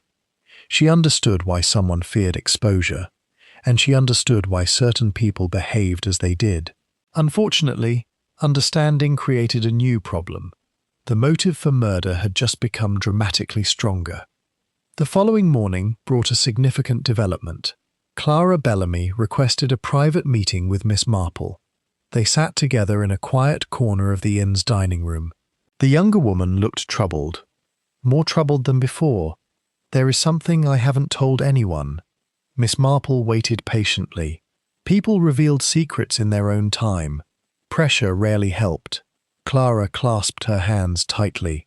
"A few days before Uncle died, we argued." "About what?" "He wanted me to destroy something." Miss Marple's attention sharpened. "What?" "A bundle of letters." "The letters, of course." "What did you do?" "I refused." "Why?" Clara looked miserable. "Because they obviously mattered to him." Miss Marple nodded. That sounded reasonable. "What happened then?" "He became upset." "Angry?" "No." The answer came immediately. "Frightened." The word lingered. Miss Marple leaned slightly forward. "Did he explain why?" Clara shook her head. "He only said that certain truths caused pain." Silence followed. At length Miss Marple asked, "Was he afraid for himself?" Clara considered carefully, then slowly shook her head. "No." "Who was he afraid for?" The younger woman looked down. "I don't know." Yet her uncertainty sounded incomplete, as though some part of her already suspected the answer. Later that day, Inspector Henshaw received a report from Bristol. The information concerned Thomas Redfern. At first glance it appeared routine. Then the inspector noticed something unusual. Redfern had never married, no children, no known close relatives, a solitary life. Yet financial records revealed something unexpected. For years he had sent regular payments to the same recipient. The amounts were modest, consistent, quietly maintained. The recipient's identity stunned the inspector, because the name belonged to someone living in Ashcombe End, someone already connected to the investigation, someone who had repeatedly denied any significant relationship with Thomas Redfern. Martin Quill. The inspector stared at the report, then reread it, again and again. The payments stretched back years, too many years, far too many to dismiss as coincidence. At last he understood why Quill appeared so nervous. The businessman had lied, repeatedly, and about something important. That evening, as sunset painted the village gold and amber, Miss Marple took a solitary walk along the lane leading toward the old quarry, the same quarry where Thomas Redfern's suitcase had been discovered. Birdsong drifted across nearby fields. The air smelled of grass and distant wood smoke. It was a peaceful scene, one entirely at odds with murder. Miss Marple often found such contrasts revealing. Human wickedness rarely announced itself dramatically. More often it emerged amid ordinary surroundings. She paused beside a gate, thinking, reviewing. The letters, the payments, the parish records, the strange loyalty between Arthur and Thomas. Suddenly a realization struck her, not a new fact, a new interpretation. She stopped walking. For several moments she remained perfectly still. Then a soft sigh escaped her. Oh dear. The words carried neither triumph nor excitement, only sadness, because she believed she finally understood who the mysterious boy was. And if she was correct, several lives had been shaped by a deception lasting nearly 30 years. A deception born not from cruelty, but from fear. Fear of scandal, fear of judgment, fear of consequences, the oldest motives in the world. That night, Miss Marple wrote several notes before retiring. She listed names, relationships, dates, then drew a line beneath them. One final question remained. The identity of the murderer. The answer hovered just beyond reach. Close, very close, yet not complete. Someone still lacked a motive strong enough. Someone still possessed opportunity unexplained. And one crucial event remained hidden. What exactly had happened on the night Thomas Redfern arrived? Arthur Bellamy had met him. Of that she was certain. What happened afterward remained unknown, but not for much longer, because elsewhere in Ashcombe End, another person had reached a dangerous conclusion. The police were getting too close. Miss Marple was asking too many questions, and the secret that had remained buried for decades was beginning to emerge. Before long, that person would attempt one final act of concealment, a mistake that would reveal far more than intended. And when it happened, Miss Marple believed the entire mystery would finally unravel. Chapter 9. The Secret Kept for 30 Years. The breakthrough came not through brilliant deduction, dramatic confession, or hidden evidence. It arrived through timing, as many important discoveries did. 3 days after receiving the report from Bristol, Inspector Malcolm Henshaw was awakened shortly before dawn by urgent knocking. A constable stood outside his lodging, out of breath, mud on his boots. "Sir, what is it?" "There has been a fire." The inspector was fully awake at once. "Where?" "The Council Archive building." Henshaw stared. The answer disturbed him immediately, because the archives contained parish records, property records, historical documents, and several files connected to the Bellamy investigation. Within minutes he was on his way. Fortunately, the fire proved smaller than first feared. A caretaker making his rounds had spotted smoke before serious damage occurred. The blaze was extinguished quickly. Most of the building survived. Yet one detail caught Henshaw's attention at once. The fire had started in precisely the section containing historical records. Not near electrical wiring, not near heating equipment, the records. Someone had deliberately attempted to destroy them. The inspector examined the scene personally. A broken window, footprints, traces of paraffin. There could be little doubt. This was arson. And unlike the previous break-in at Arthur Bellamy's office, the purpose was obvious. Someone feared information hidden among those documents. Someone desperate enough to commit another crime. As dawn brightened the sky, Henshaw stood among damp records and charred shelves. His thoughts kept returning to the same question. Which records? Because not everything had been targeted. Only a specific section. Birth records, marriage records, family records.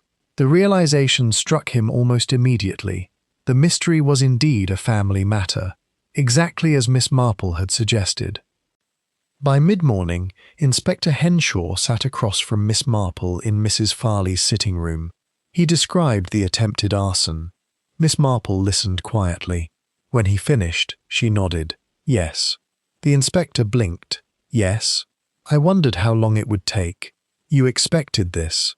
Not precisely, but something similar. The inspector rubbed his forehead. I confess I'm growing weary of hearing that. Miss Marple smiled. Quite understandable. Then perhaps you would be kind enough to explain.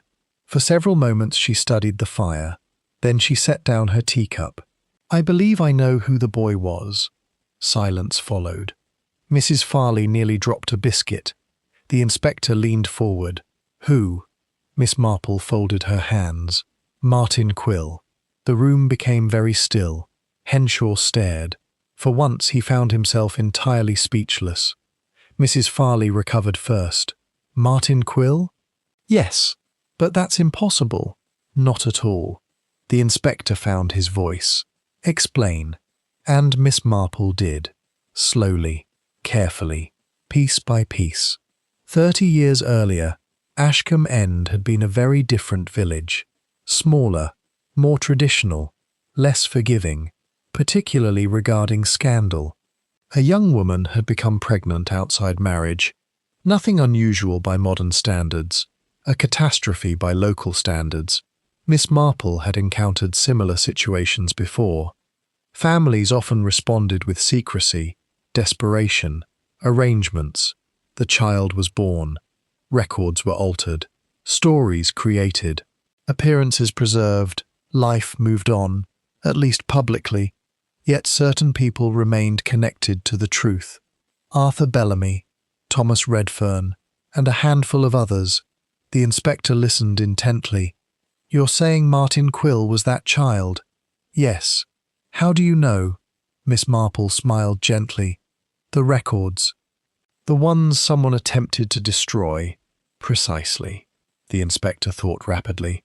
Several puzzles suddenly aligned. The payments, the secrecy, the letters, the loyalty. Everything fit, or nearly everything. One question remained. What was Thomas Redfern's role? Miss Marple looked toward the window. Outside, sunlight illuminated the village green. I believe he was Martin's father. Silence descended once more. Longer this time. Much longer. At last Mrs. Farley whispered, "Oh." Nothing more needed saying. The entire mystery shifted shape. That afternoon, Inspector Henshaw confronted Martin Quill. The businessman received him in the study once again, yet the atmosphere differed dramatically from previous meetings. Both men knew it. Henshaw wasted no time. You received money from Thomas Redfern. Quill froze. The reaction lasted only seconds. Then he recovered. Is that a question? No. The inspector placed documents on the desk. I know about the payments. No response. I know about the records. Still silence. And I know who Thomas Redfern was. For the first time, genuine emotion appeared. Not anger, not fear. Pain. Deeply buried pain. The inspector noticed, immediately. Did you know? He asked quietly. Martin Quill looked away. Several seconds passed. Then, yes. The single word changed everything. The inspector remained silent. Eventually Quill continued. I learned the truth when I was 19. His voice sounded distant, almost detached. As it turns out, secrets don't remain buried forever. No, they merely wait. The inspector nodded. Did you meet Redfern? Once. Only once. That was enough. Something in the answer felt genuine. Profoundly genuine. The inspector waited. What happened when he returned to Ashcombe End? For the first time, Martin hesitated. A long hesitation. Then, I don't know. The answer sounded truthful, yet incomplete. Very incomplete. That evening Miss Marple received an unexpected visitor. Clara Bellamy. The younger woman looked pale, disturbed, and carrying something. I found this. She handed over an envelope. Miss Marple accepted it carefully. What is it? It was hidden inside one of Uncle's books. The envelope appeared old, unopened, addressed simply, to be read only if Thomas returns. Miss Marple felt a chill of recognition. Not fear, anticipation. Somewhere inside lay a voice from the past. A message. Arthur Bellamy, never intended others to see, unless circumstances demanded it. And circumstances clearly had. With Clara's permission, Miss Marple opened the envelope. Inside rested several handwritten pages. She began reading. Within moments, her expression changed, then changed again. By the end, she sat perfectly still. Clara watched anxiously. "What is it?" Miss Marple carefully folded the papers. At first, she did not answer. Finally, she spoke. "Your uncle knew." "Knew what?" "The danger." "What danger?" Miss Marple looked directly at her. "He believed someone might kill Thomas Redfern." The words landed heavily. Clara stared. "What?" "He wrote it plainly." The younger woman sank into a chair. For several moments neither spoke. Then Miss Marple added quietly, "And he feared that person had already begun making plans." Later that night, alone in her room, Miss Marple reread Arthur Bellamy's letter. Several passages stood out, particularly one. Arthur described an argument, not with Thomas, with another individual, someone furious, someone terrified of exposure. Unfortunately, Arthur had never written the name, yet he left clues, subtle clues, the sort only an observant reader might recognize. Miss Marple studied the page carefully, again and again. Then she noticed something, a small detail, a seemingly unimportant phrase, exactly the sort of thing people overlooked. Her eyes narrowed. At last, the final piece shifted into place. Not completely, but enough. She now knew how the murder had occurred. She knew why Arthur Bellamy died. She even knew what happened after Thomas Redfern arrived at the inn. Only one uncertainty remained. Where was Thomas Redfern? Because despite everything, despite all the revelations, despite all the evidence, no body had been found. And Miss Marple had learned long ago that missing bodies frequently concealed important truths. The following morning brought a dramatic development. A shepherd tending land beyond the old quarry discovered something unusual near a disused storage shed. Fresh earth. Recently disturbed. The police were summoned immediately. Inspector Henshaw arrived shortly thereafter. Workers began digging. The atmosphere grew increasingly tense. Nobody spoke unnecessarily. Everyone sensed what they might find. The excavation proceeded slowly, painfully slowly. Then a shovel struck something. Not stone, not wood, something else. The inspector felt his stomach tighten. Moments later the truth emerged. A body, buried hastily, hidden poorly, and carrying identification papers belonging to Thomas Redfern. At last, the missing guest had been found. Dead, murdered, the second victim. As officers secured the scene, Inspector Henshaw stared at the grave. A grim realization settled upon him. Arthur Bellamy had not been the killer's only target. Thomas Redfern had died as well, which meant the murderer had committed not one crime, but two. And according to Miss Marple's increasingly confident observations, the person responsible was now dangerously close to exposure. Very dangerously close indeed. Chapter 10. 2 Murders, 1 Secret. The discovery of Thomas Redfern's body transformed suspicion into certainty. There had been 2 murders, not one. 2 separate deaths connected by a single thread stretching back 30 years. Ashcombe End awoke to the news with disbelief. Some villagers refused to accept it. Others immediately revised their theories.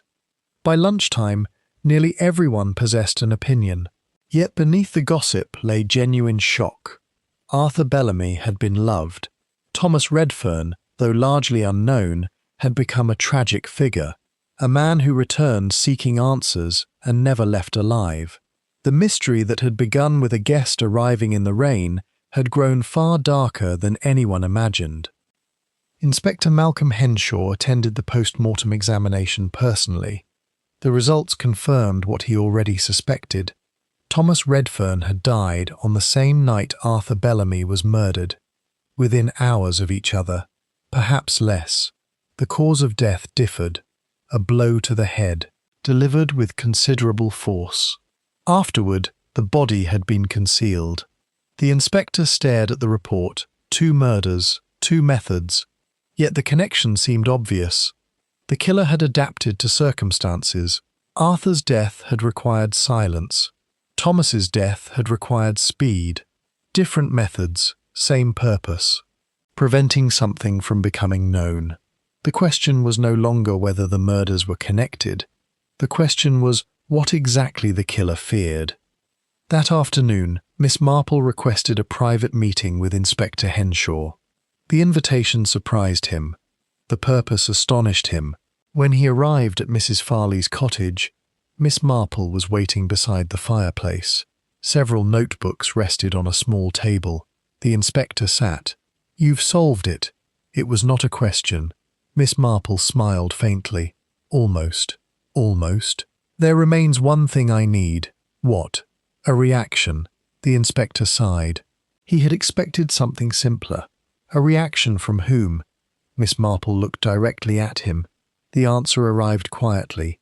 From the murderer. Silence followed. Then Henshaw leaned forward. "You know who it is?" "Yes."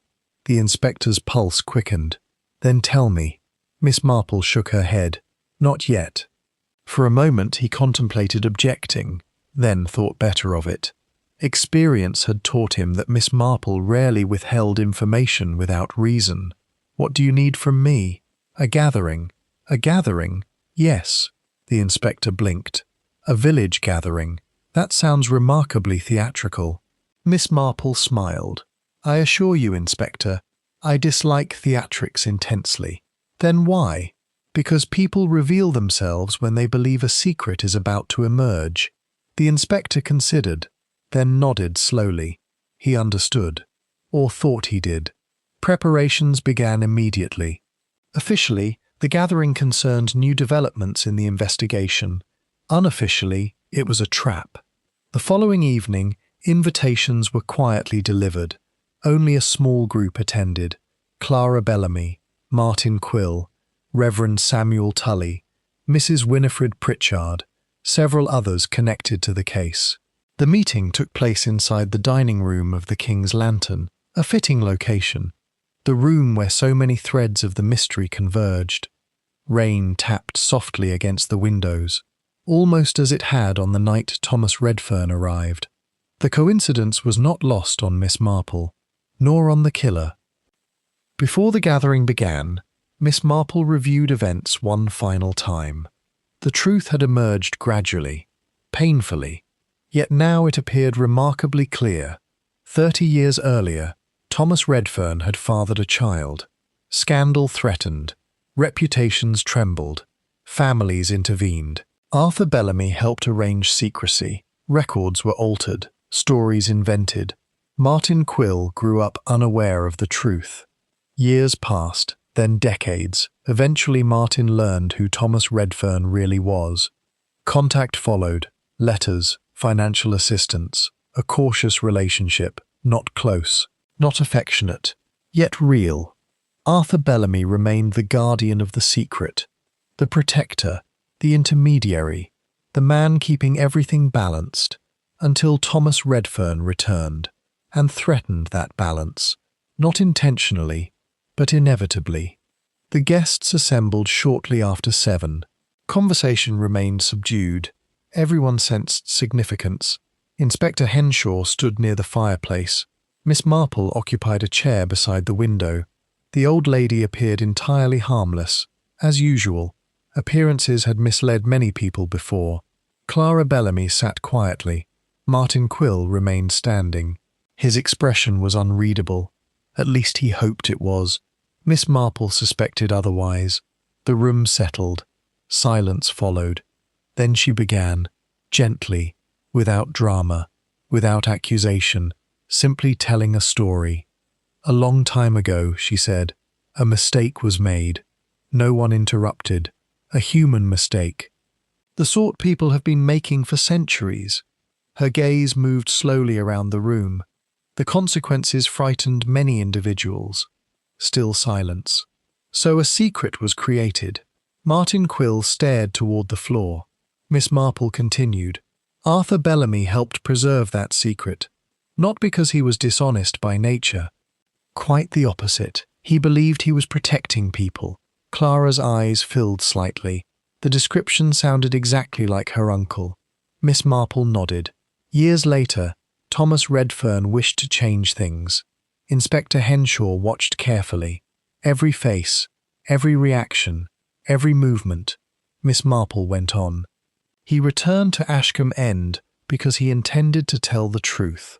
A subtle reaction appeared. Tiny, almost invisible, yet not invisible enough. Miss Marple noticed. So did the inspector. Unfortunately, she continued, someone feared that truth. Now tension genuinely entered the room. Not theatrical tension, real tension. The sort produced by proximity to danger. The person feared losing reputation. Silence. Feared losing position. A pause. Feared losing control over a carefully constructed life. Miss Marple folded her hands. The murders followed naturally from that fear. At last Martin Quill looked up. His expression had changed. Not dramatically, yet enough. Miss Marple observed him quietly, then continued. Thomas Redfern arrived at the inn. The room seemed smaller now, more confined. He met Arthur Bellamy privately. Another pause. An argument followed. Several guests shifted uneasily. The argument was overheard. Miss Marple glanced toward Mrs. Pritchard. The elderly woman nodded slightly. Her observations had proven valuable indeed. Arthur wished to tell the truth. Miss Marple's voice remained calm. Thomas agreed. Inspector Henshaw felt certainty growing. The final pieces were aligning. Rapidly now. Very rapidly. Miss Marple turned toward the window. Rain slid down the glass. Outside, darkness covered Ashcombe End. Inside, no one moved. The difficulty, she said softly, was that another person learned of their intentions. She paused, then added, a person with far more to lose. At last she looked directly across the room, not at Martin Quill, at someone else, someone who had remained quiet throughout the evening, someone most people had gradually stopped suspecting. The reaction was immediate, tiny, yet unmistakable, a flicker of panic, gone almost instantly, but seen. Miss Marple had been waiting for precisely that moment, and now she knew, absolutely knew. The final uncertainty vanished.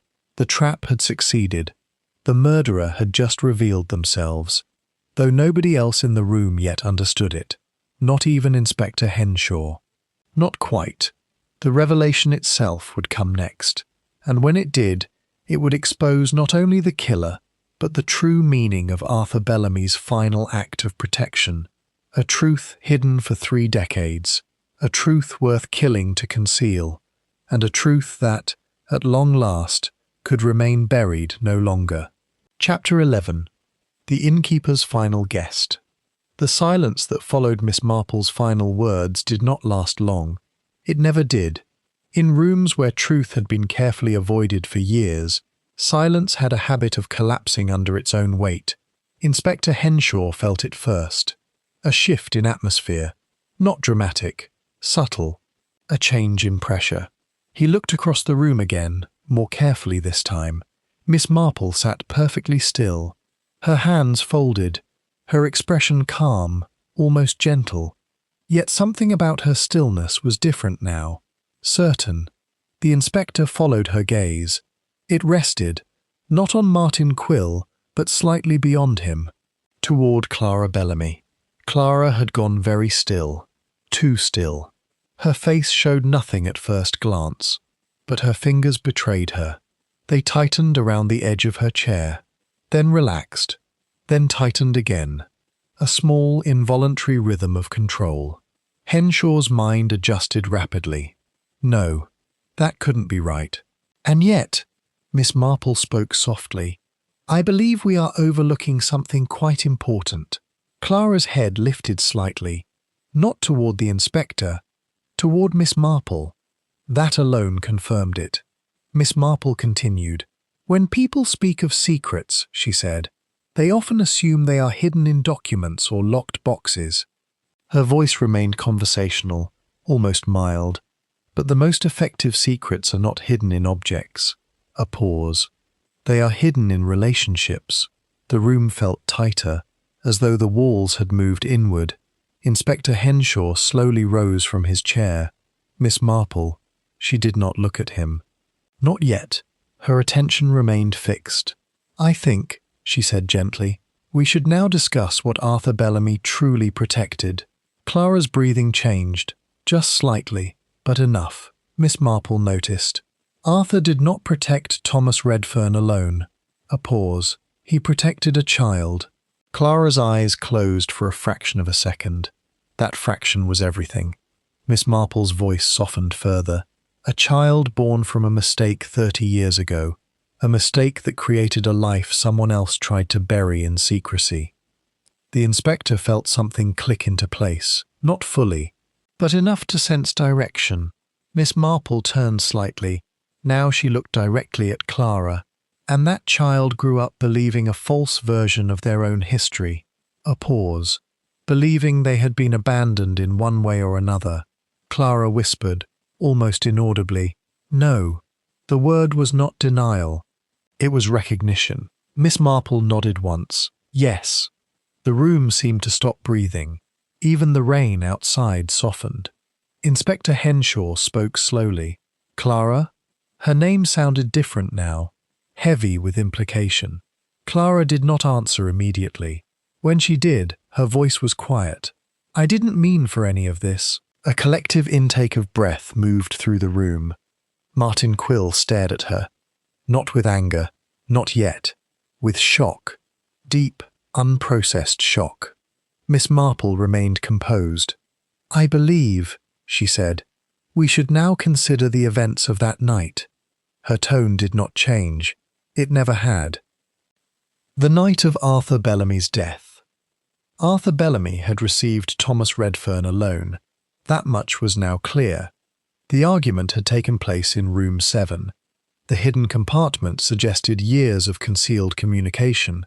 Arthur had intended resolution, truth, exposure, perhaps reconciliation, but someone else had overheard enough to understand the danger. Not the moral danger, the personal one, exposure, ruination, loss of identity carefully maintained for decades. Clara Bellamy, or rather, the child whose life depended on secrecy. Miss Marple continued gently. Clara came to the inn that night. The inspector turned sharply. "You were here?" Clara's voice was barely audible. "I came to speak to him." "Arthur." She nodded. "I knew Thomas had returned. I knew what he was going to say."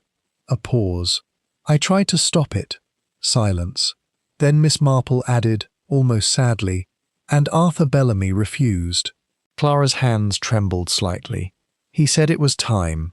The inspector felt the implications land fully now. Arthur had intended to reveal everything, to end the long deception, to restore truth, however painful. But Clara had believed that truth would destroy her life, and Thomas Redfern's life, and possibly others. Miss Marple spoke quietly. Arthur Bellamy died shortly after that conversation. Inspector Henshaw's voice was low. "How?" Miss Marple did not answer immediately. She looked at Clara, not accusing, simply observing. Clara closed her eyes again. When she spoke, her voice was hollow. "It wasn't planned." A pause. Nothing was planned. The inspector stepped forward. "Tell me exactly what happened." Clara's words came slowly, fragmented at first, then clearer. "I went to the office after their argument. I wanted him to reconsider." Her hands shook now. "I didn't think. He wouldn't listen." Silence. "And then? I pushed him. The room changed. Not physically, emotionally. Something irreversible had been spoken." Clara continued, voice breaking slightly. "He fell. He hit the desk. I panicked." Miss Marple closed her eyes briefly, not in judgment, in recognition. The most human motive of all, fear spiraling into action. "I didn't mean to kill him," Clara whispered. I only wanted him to stop. Inspector Henshaw's voice was controlled. And Thomas Redfern? Clara shook her head quickly. I never touched him. A pause. By the time I realized what had happened, he was gone. Miss Marple spoke gently. He had already left the